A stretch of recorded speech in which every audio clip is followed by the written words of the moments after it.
Hello everyone and welcome to Health Chats with Jill. We are still discussing physical health at the moment, and today I'm going to be taking you through the correct and most efficient way to warm up before we do any sort of activity. So I know that the term warm up may be a foreign term for some of you, but warming up before activity is really important, and let me tell you why. So first of all, it's going to prime our bodies before we start doing any sort of physical activity. We've usually come from 8 hours of sleep if we train in the morning, or 8 hours of work if we train in the afternoons, and our bodies are tired and our muscles are a bit switched off. So it's really important to warm up so that we get our bodies ready and we wake them up and prepare them for the physical activity we're about to do. Another thing that warming up does really well is it actually gets our minds ready for the exercise that we're doing. While you're warming up, you can actually really focus on your workout that's coming up and make sure that you have planned it correctly and you have efficiently prepared your mind for what's going to be coming up in your session. And probably one of the most important reasons we warm up is because it, number one, reduces our risk of injury during our workout, and number two, it can actually help you to improve your physical and athletic performance throughout your workout or exercise. So guys, warming up is really important. The motto I have for myself and for any of my patients is that if you don't have time to warm up, you don't have time to train. So today I'm going to be taking you through a 5-phase warm-up that anyone in any sport can very easily use and implement into their warm-up routine. Some things that are going to be helpful to have is a mat, also a foam roller, and as well as a resistant band, stretchy band, some sort of thing like that. If you don't have all of this equipment, it's not a train smash. You can still warm up effectively without them. However, foam rollers are quite important. They are very easily found, though, at any gym you're going to be training at. Also very easily and widely available on any online store or any sports shop. And quite cheaply. I know in South Africa you can get them at the crazy store for about 100 Rand. So very accessible. And I definitely say that try and get your hands on a foam roller to make sure that you can efficiently warm up. So just to talk you through the 5 phases of our warm-up, we have number 1, quick cardio. Number 2, foam rolling, or the fancy term is self-myofascial release. Number 3 is dynamic stretching and mobility. Number 4 is muscle activation. And number 5 will be your sport-specific warm-ups. Okay, so let's get started. Number 1, as I mentioned, quick cardio. This is where you're going to do 3 to 5 minutes of easy cardio work. This is just so that we can get the blood pumping around the body and just kind of get our body into moving after our 8 hours of sleeping or 8 hours of working. So this you can do on a stationary bike, on a rower, on the Airdyne. If you don't have that equipment and you're not at a gym, you can do something as easy as star jumps, high knees, bum kicks, a combination of all 3. Just make sure that you're moving your body for about 3 to 5 minutes. Okay, so moving on to phase 2 of our warm-up routine, and this is the foam rolling, or also known as the self-myofascial release, just a fancy term for foam rolling. So the reason that we foam roll is to loosen up our muscles. It's a form of assisted stretching, basically, and it just increases blood flow to tight areas in our body to help loosen them up. With foam rolling, I like to target a few specific areas, starting off with glutes. You just pop your ankle up onto your knee, and then you lean towards the side of the glute that you're wanting to roll. When we move on to hamstrings, doing one leg at a time, you just do about 5 to 10 rolls along the length of the hamstring, and you can point your toe in or out to target specific areas of the hamstring as well. When we move on to the lower back and the thoracic spine, you can just do a few rolls along the length of the spine, and then lean one side or the other to target either the left or right side of your back. With the thoracic spine, it's really nice to do this extension movement over the foam roller, trying to get your elbows to touch the ground. Another great area to roll out are our quads and our hip flexors, and this is because of the amount of sitting we do in our lifestyles nowadays. So to roll out that hip flexor and quads, really going to set you up for a great workout. So number 3 is our dynamic stretching and mobility. Please note that I said dynamic stretching, not static stretching. Guys, please never include static stretching as part of your warm-up. That is something that goes at the end of your warm-up. Reason being that static stretching has been proven to reduce the power output that your muscles produce.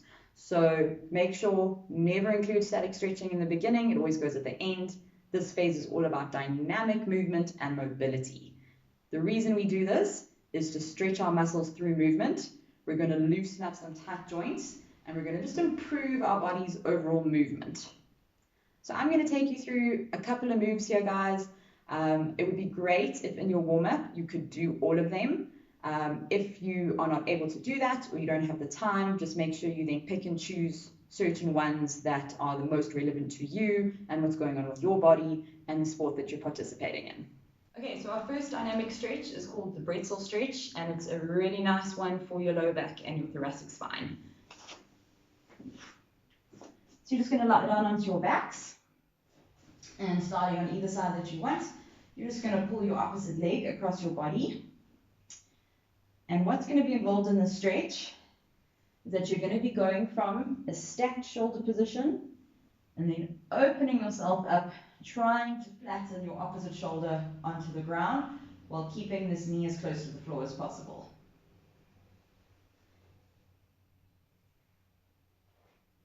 So with the pretzel stretch, we're going to complete this 5 times per side. So this will give you 10 times in total for the entire stretch. Okay, so moving on to our second dynamic stretch and mobility exercise. I like to include a little bit of a yoga flow here, and I include a bit of a downward dog and a cobra position. Okay, so what we're going to do is kind of get into this bit of a triangle with our bodies. So your arms are firmly placed into the ground, and your feet are firmly placed into the ground as well, with your heels pushing down. If you feel this quite tight in your calves, what you can do is just pedal the feet. And this is so nice on the calves. It just loosens them up really, really beautifully. Alright. And then from here, we're just going to move ourselves just to transition just into a high plank for a second.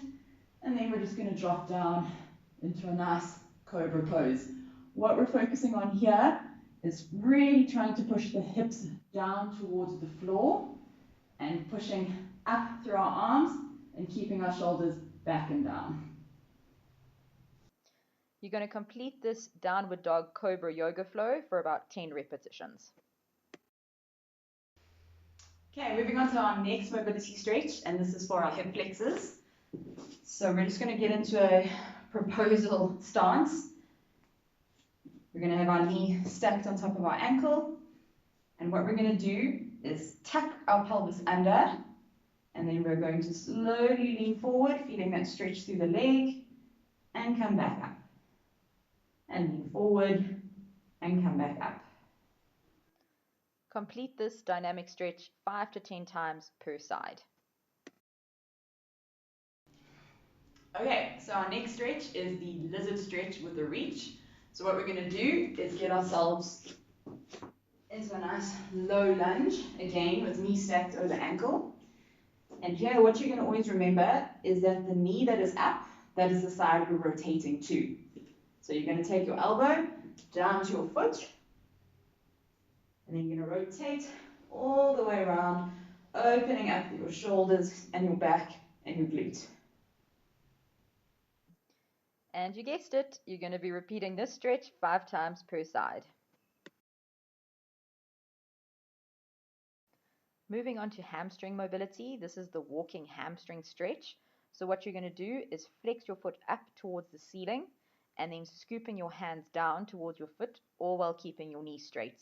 And you're going to complete this 10 times per leg. Alright guys, so we are now on to phase 4 of our warm-up, and this is all about muscle activation.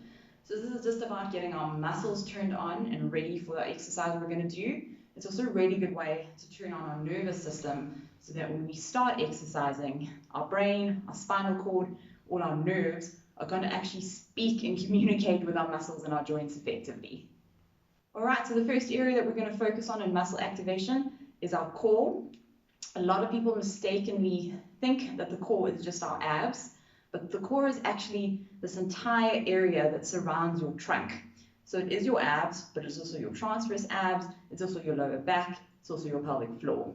So we really need to engage all of these parts of our core when we're doing the muscle activation for that. For the core, one of the most efficient and easiest ways to activate it is with a plank, but a proper plank. And I'm going to show you how to do that in a second. But what we're going to do is plank for about 3 sets of 10 seconds. And when you're doing the proper plank, I can assure you that 10 seconds is more than enough to get your core turned on. You're going to set up in your usual low plank position onto your elbows and onto your toes, making sure that your body's nice and straight without your hips dipping too low or being too high. What's important with the proper plank position is that your entire body is engaged in this movement. So your core is engaged, your abs are contracted, your glutes are contracted, and you are pulling your elbows towards your toes and your toes towards your elbows. Okay, so our next area that we're going to activate are our glutes, and this is where this resistant band comes in very handy. I will show you some other exercises without a resistance band in a second. The first one we're going to do now, though, is banded crab walks and banded clamshells. So with the resistance band, what you're going to do is just tie it above your knees so that you can feel that if you have to step sideways, there would be a nice bit of resistance coming from the band. So for the banded crab walks, what you're going to do is slightly bend the knees and the hips, and we're just going to then step sideways, constantly focusing on pushing both our knees outwards. So you step out and together, out and together, out and together, out and together. I'm obviously just trying to stay in camera so that you can see what I'm doing, but you can do 10 reps in a row going to the left, 10 reps in a row going to the right. Okay, so now we are moving on to clamshells. This is taking it way back to Jane Fonda days, but you obviously knew what she was doing. This is a really good way to activate our glute medius. So we're going to make sure that our knees and ankles are stacked on top of one another. You're just supporting yourself with your elbow.